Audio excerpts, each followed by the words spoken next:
So the first thing I did was I printed out two pieces of template, and I just messed with the size on my iPad and printed it out on two pieces of paper, and I cut it. I had this flap, and I lined up the two pieces, and I glued it together. So I used the symbol of the hunter, I think, as a guide, so I get an even scene. So this part of the edge isn't very clean, so I'm gonna clean it up.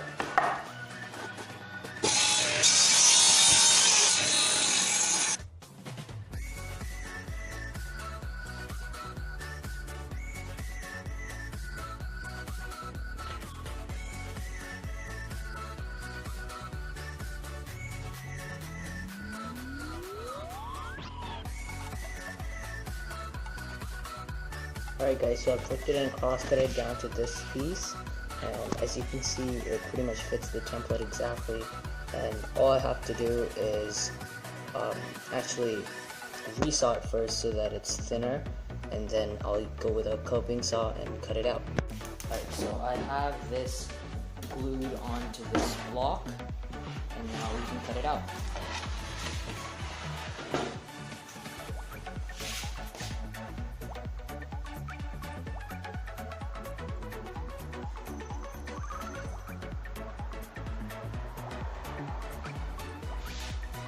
So I've set the fence to where I think it should be a good width.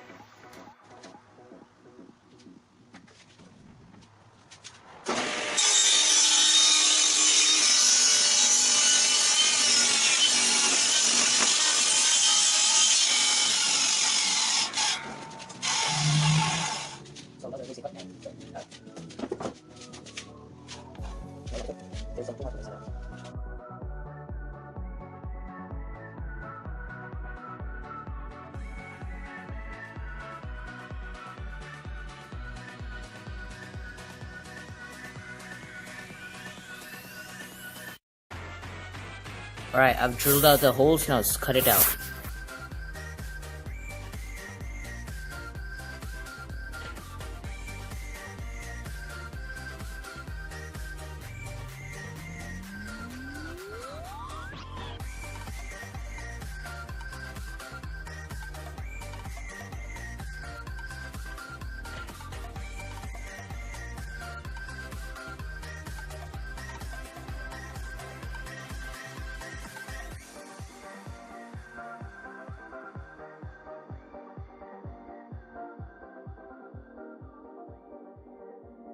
Here it is guys, all cut out, and I use a coping saw to do that. If you have a bandsaw, scroll saw, or jigsaw, you could have done that with that, but I don't. So now this part of the knife, this thing is probably the weakest point of the whole knife, so I'm not gonna cut it out with the saw because there's a pretty big risk of breaking it. So I'm gonna chuck in a smaller drill bit in here and drill it out.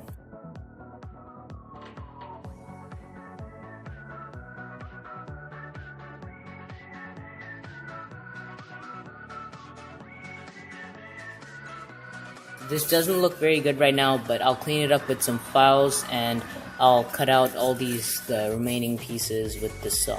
Now that this thing is mostly open, there's a lower chance of breaking it.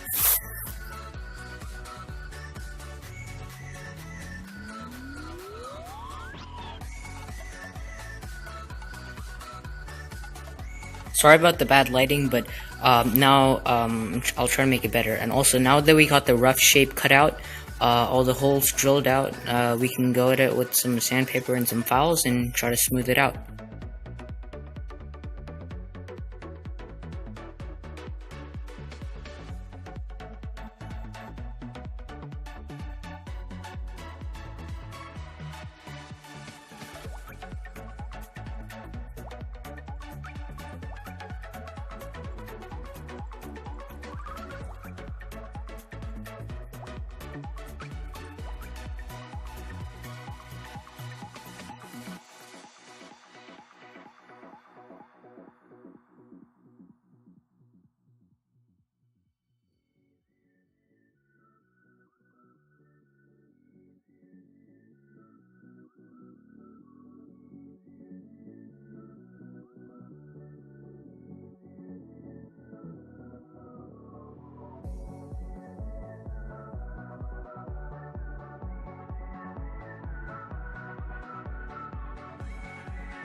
Okay, so now that I have the knife pretty much nicely shaped, I'm gonna go ahead with a utility knife, and I'll just kind of carve the edges so that it's a bit rounder and more comfortable in the hand.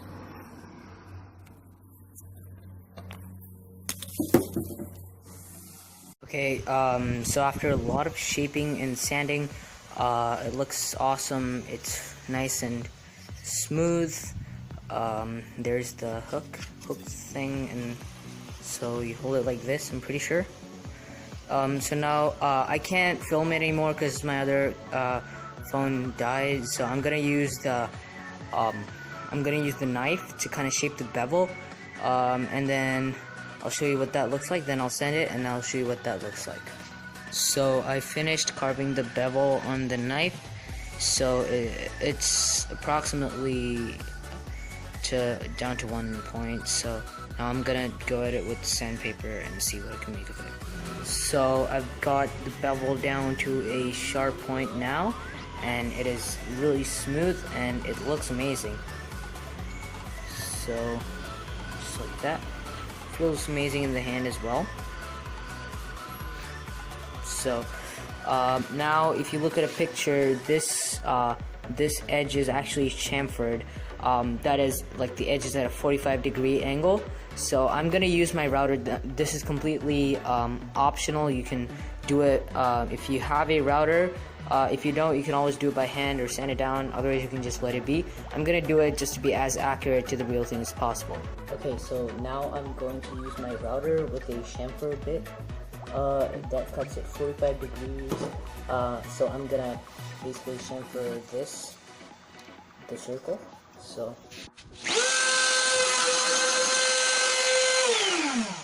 this is what it looks like. Let me see this one. Yeah. And then go a little bit more. So.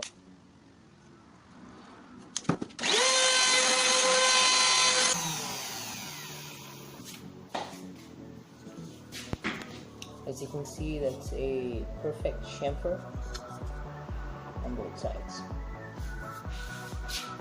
Alright guys, so this is what it looks like, and I kind of messed up on the hunter pattern, but hopefully that'll be better when I paint it.